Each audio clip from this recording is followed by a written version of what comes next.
Je suis Hervé Blais, je suis maire de Saint-Damien-de-Bacolone et aussi préfet de la MRC de Bellechasse.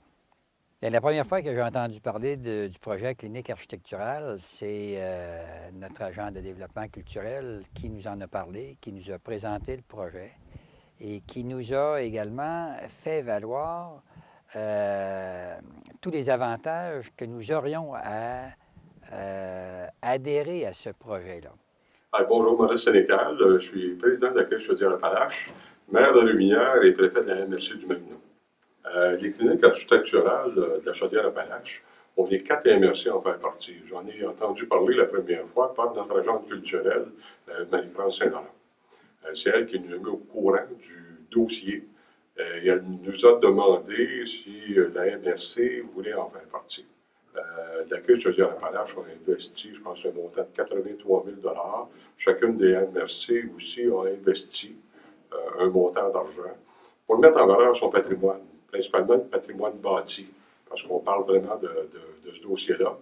Et dans ce cas-là, chacun des propriétaires a une résidence qui est identifiée comme ayant une valeur architecturale, peut recevoir jusqu'à 500 $ en fait, pour une mise de fonds de 50 $. Ça, c'est pour avoir le service d'un professionnel, un architecte, qui va l'aider à rénover son domicile pour en garder effectivement le cachet et sa valeur aussi patrimoniale. Dans un projet de clinique architecturale, dans nos municipalités, on a des bâtiments patrimoniaux qu'il est important de conserver intacts. Alors, les gens qui sont propriétaires de ces bâtiments-là, à un moment donné, ils doivent les réparer et ils ne savent pas trop comment s'y prendre pour les réparer. Alors, avec un projet de clinique architecturale où le propriétaire a accès à un architecte spécialisé dans ce type de bâtiment-là, bien, ça fait en sorte que le propriétaire peut rénover son bâtiment tout en lui gardant son caractère historique. C'est un projet, le projet de clinique d'architecture qui était dans l'air depuis plusieurs années, là. On avait déjà discuté avec des agents ici sur le littoral, là, Montmagny, Lillet, Bellechasse, la possibilité que les propriétaires de maisons anciennes qui veulent intervenir correctement sur leur bâtiment puissent le faire, puissent être conseillés aussi pour le faire. Puis on s'est dit, il faudrait peut-être embaucher un architecte qui pourrait conseiller ces gens-là.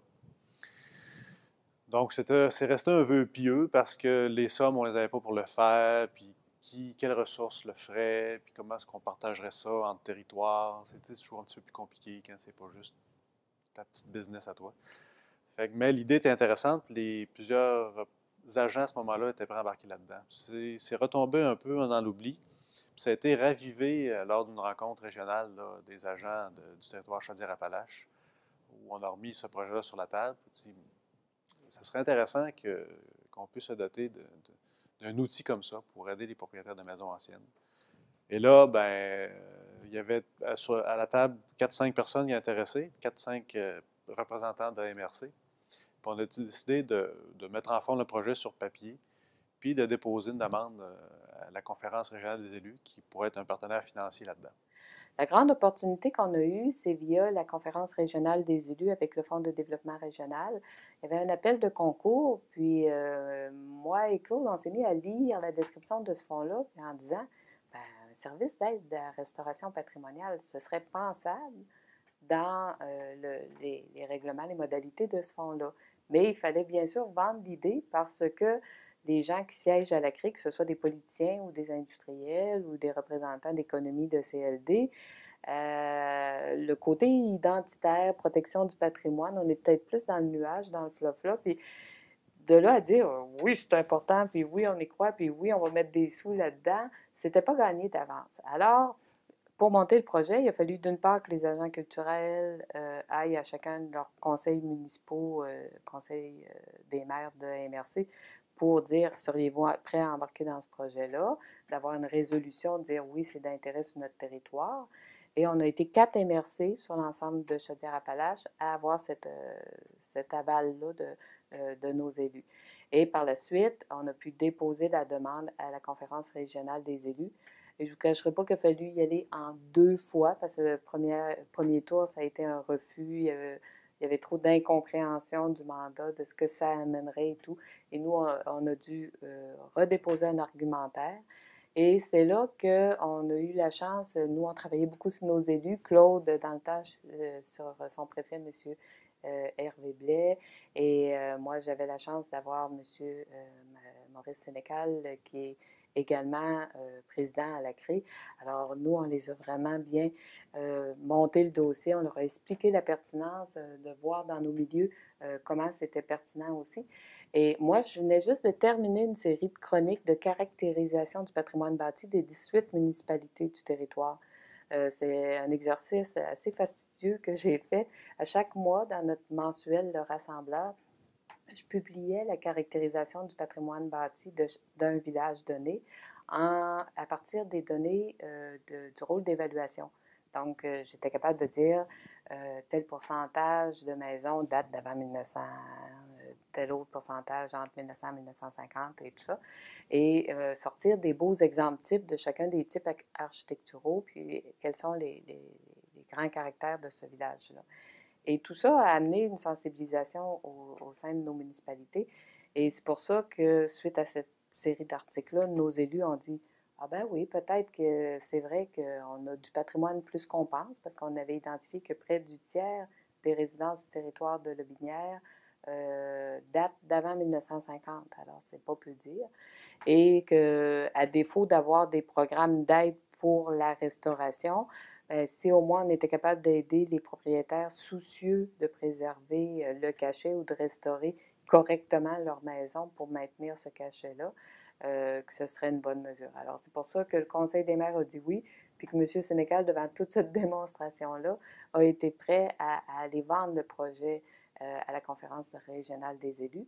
Et finalement, on a obtenu ce projet pilote de 3 ans avec MRC de Bellechasse, MRC Robert Clich, MRC des Appalaches et la MRC de...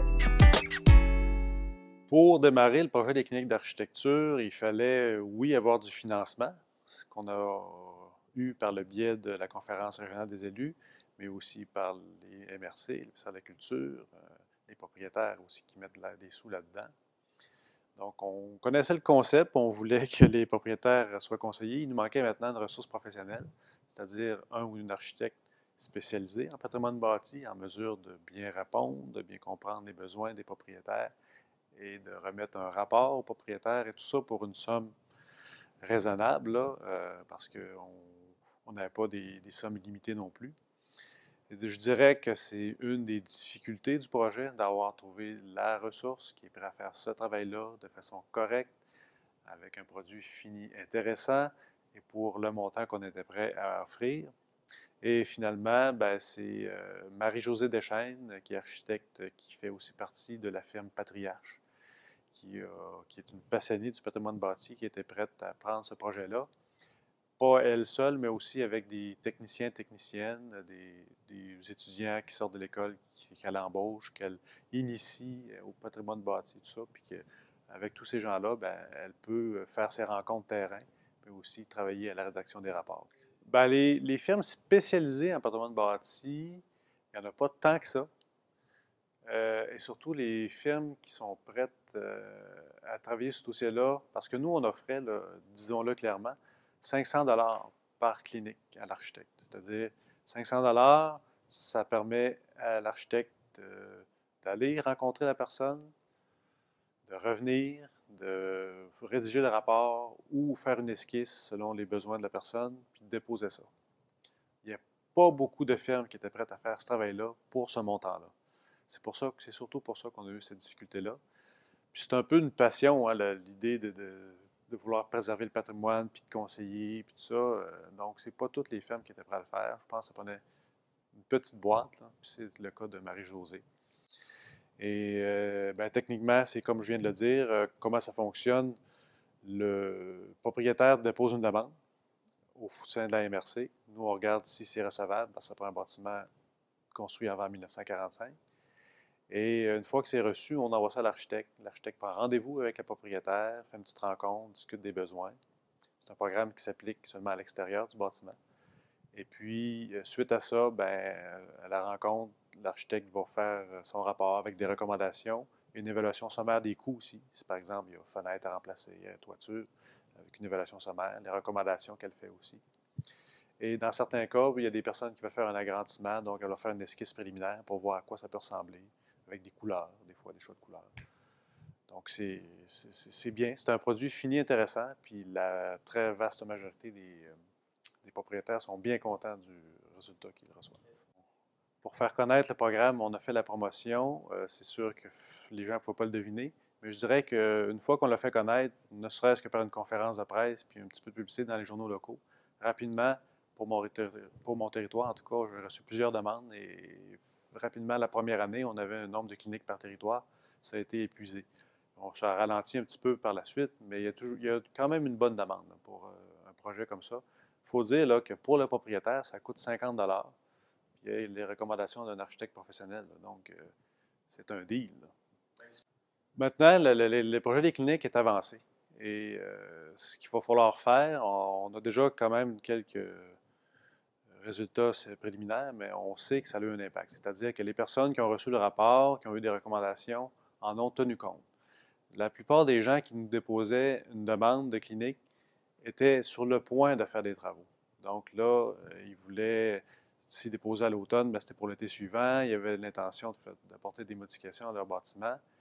Puis ces gens-là, qui sont quand même, je dirais, environ la moitié, là, ont tenu compte des recommandations. Donc, ce qu'il y a dans le rapport, bien, on le voit visuellement sur les travaux qui ont été réalisés, soit par le choix de type de fenêtre ou les matériaux qui sont utilisés. Donc, on se rend compte que ça a été bénéfique. C'est que ça n'a pas servi à rien, ces cliniques-là. Il y a un résultat concret sur le bâtiment. Dans les demandes aussi, il y a des gens qui sont déjà des passionnés du patrimoine, donc ils l'auraient probablement de toute façon, ils l'auraient fait probablement. Mais il y a d'autres personnes qui sont peut-être un peu moins versées, ils savent qu'ils ont une maison ancienne, mais ils ne savaient pas trop comment intervenir, quel matériau choisir, parce que souvent on va à la quincaillerie, puis on a des matériaux plus modernes qui nous sont offerts. Mais avec les recommandations de l'architecte, puis en expliquant bien ce que c'est une intervention sur un bâtiment ancien, bien là, les gens étaient contents de l'apprendre, puis étaient contents de le réaliser aussi. Donc ça, je pense c'est la force des cliniques d'architecture. Compte tenu que ce n'est pas nous qui avons la banque à sous, c'est pas nous qui la gérons, on a une entente, ça, ce bout-là, on le gère. Mais dès qu'on veut faire de l'extra ou des nouveaux projets, on doit passer par un processus d'adoption des budgets et il faut vendre notre idée, il faut réussir à l'amener. Puis des fois, on a des refus, puis ça peut devenir très frustrant, ce refus-là. Après le premier refus à la CRE, on aurait pu se dire bon, ben, ils ne tiennent pas, tant pis, puis les maisons vont tomber, puis ça sera pas beau, puis ça sera de leur faute. Mais nous, on s'est dit, non, on y croit, puis on est proche du but, puis on sentait qu'il y avait quand même quelques-uns qui étaient prêts à se battre pour nous, puis, mais qu'on ne réussissait pas à avoir la majorité. Donc, c'est là qu'on a donné un souffle supplémentaire pour dire, ben voici là, pourquoi on veut le faire, puis pourquoi Chaudière-Appalaches gagnerait à faire ça. Puis on savait qu'on avait aussi Tourisme Chaudière-Appalaches qui était un acteur important, qui était prêt à nous valider dans tout ça, parce que, pour ceux qui ne le savent pas, Tourisme Chaudière-Appalaches vend le territoire sous l'angle des beaux villages. Donc, nous, on disait, c'est beau les beaux villages, mais il faut les maintenir beaux, les villages. Et pour ça, ben, pourquoi ils sont beaux, nos villages? Parce qu'ils sont anciens le long du littoral, parce qu'ils ont un patrimoine fort, mais ça peut se dégrader, puis c'est fragile. Donc, on a tout bâti cet argumentaire-là pour être capable d'aller convaincre les élus que ça valait le coup, même s'il n'y a pas une rentabilité à court terme, puis même si on donne une aide technique aux propriétaires de maison, mais on n'est pas sûr qu'il va faire à 100 on se dit, bon, s'il fait juste 50 des recommandations qui sont correctes, bien, tant mieux, c'est ça de gagner. Puis s'il en fait 75, 100, bien, là, c'est merveilleux. Mais donc, il y a toujours réussir à vendre notre produit culturel qu'on souhaite faire pour le financer, pour le soutenir, parce que sinon, on a beau avoir les meilleurs projets sur la table à dessin, si on n'a pas le financement en bout de ligne, on ne pourra pas le mettre en application. De façon équitable, chaque MRC disposait de 55 interventions à répartir sur ces 3 années du projet pilote. Et ce qu'on s'est rendu compte, c'est que dépendamment comment on réussissait sur notre territoire à le publiciser ou à l'amener, ou selon nos critères, parce qu'on avait tous les mêmes critères d'admissibilité, mais je regarde comme Robert Clich, eux, travaillaient à partir des maisons inventoriées et avec un bon classement au niveau de leur code patrimonial. Donc, veut pas, leur bassin de maison était limité. Tandis que comme moi, mon critère d'admissibilité était toute maison construite avant 1945 ayant conservé un cachet, là, et récupérable, et pas déjà toute modifiée et altérée. Donc, c'est sûr que moi, j'avais un bassin plus grand de maisons potentielles.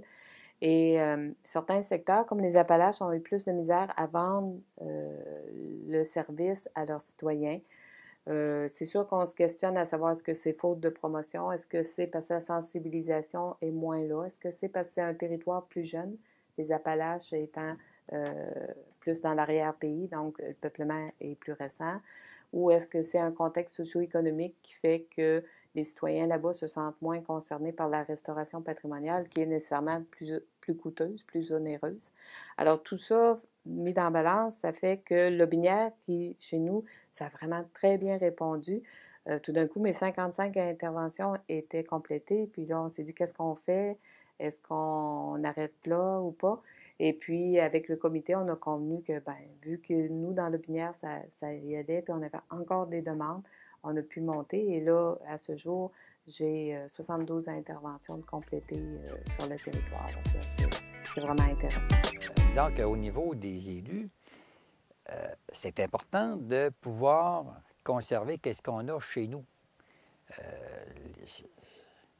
Les bâtisses modernes, c'est beau, mais on est, par exemple, ici ce matin, on est à Beaumont.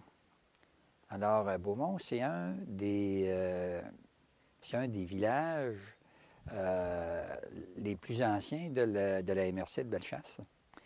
Il y a des bâtiments historiques ici, beaucoup. Il y en a ailleurs, mais il y en a ici aussi. Et il faut être capable de conserver ça. Ça fait partie de notre patrimoine. Ça. Si on n'est pas capable de conserver qu'est-ce que nos ancêtres ont bâti, on a un problème à ce moment-là. Là. Donc, ici, avec un tel projet, bien là, on pouvait permettre aux gens qui étaient propriétaires de bâtiments comme ça d'avoir accès à une expertise leur permettant de pouvoir garder le caractère historique à leur bâtisse. Je parlais tout à l'heure, on va voir au fil des ans comment ça va avoir porté fruit, cette clinique d'architecture-là. Parce que dans le fond, les travaux ne se font pas toujours l'an 1 tout de suite là, quand ils reçoivent l'architecte. Mais déjà, je vois un premier projet complété parce qu'on a aussi un projet régional à Québec-Chaudière-Appalaches avec le Conseil de la culture qui est les prix du patrimoine. Et il y a une catégorie conservation-préservation. Et dans une des candidatures que j'ai pour cette année, en 2013, il y a un projet qui a eu l'aide de l'architecte Marie-Josée Deschaines de la Clinique d'architecture patrimoniale, notre projet CAPTCHA. Et donc, les travaux sont déjà complétés et elle a déposé sa candidature pour la restauration de sa maison. Alors, on voit tranquillement les bénéfices. Le plus bel impact, c'est la forme de sensibilisation conseil qu'il y a eu auprès de propriétaires de maisons anciennes, mais qui, dans le fond, auraient peut-être été prêts à mettre du vinyle sur le bâtiment, mais qui se sont laissés convaincre, qui ont compris c'était quoi l'impact de l'intervention sur leur bâtiment et surtout l'impact sur le résultat final. Et faire valoir aussi que, au final, la maison a plus de valeur si on intervient correctement dessus et si jamais elle aura été vendue, elle aura de meilleures valeurs de revente. Donc, je pense que c'est cette sensibilisation-là par l'action. C'est bien beau en parler, mais là, il a rencontré une personne, puis il y avait des conseils judicieux, et ils en ont tenu compte. Je vous dirais que c'est vraiment le plus beau résultat qu'on peut donner à ce projet-là. Moi, je pense que l'importance pour l'ensemble des maires, des élus de la région de Chaudière-Appalaches, autant que pour la MRC de Lobinière, c'est de comprendre la valeur économique que peut représenter la culture, l'art, le patrimoine et même le paysager comme tel. Parce que moi, je me souviens au début, il y a des maires qui nous disaient, moi, les touristes qui viennent dans mes toilettes, j'en veux pas. Ça coûte cher à traiter. Et d'autres, je n'ai pas besoin de ça chez moi. La municipalité n'est pas belle, j'attire personne. Et là, je lui demandais d'en parler à le commerçant. Vous savez, quand on parle à nos commerçants, des touristes et des envers, il n'y en a jamais assez. Ça développe l'économie de la région. Ça nous permet de garder nos commerces de proximité, que ce soit d'essence, dépanneurs, bouchers et ainsi de suite, parce que c'est de l'argent qui rentre, de l'argent frais, de l'argent neuf qui provient d'ailleurs. Alors ça, c'est très important. Il a fallu se doter d'infrastructures aussi. On a des gîtes, on a des maisons à louer. Alors, les touristes, c'est clair que c'est de l'économie, c'est des sous, et c'est ça qui est important.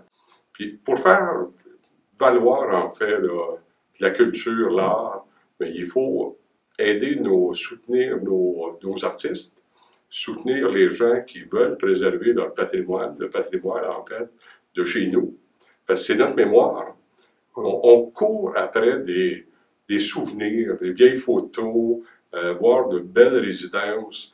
Mais si on n'aide pas les gens, on peut perdre tout ça. Il faut en être conscient. Alors, il faut préserver notre personnalité, la personnalité de notre région.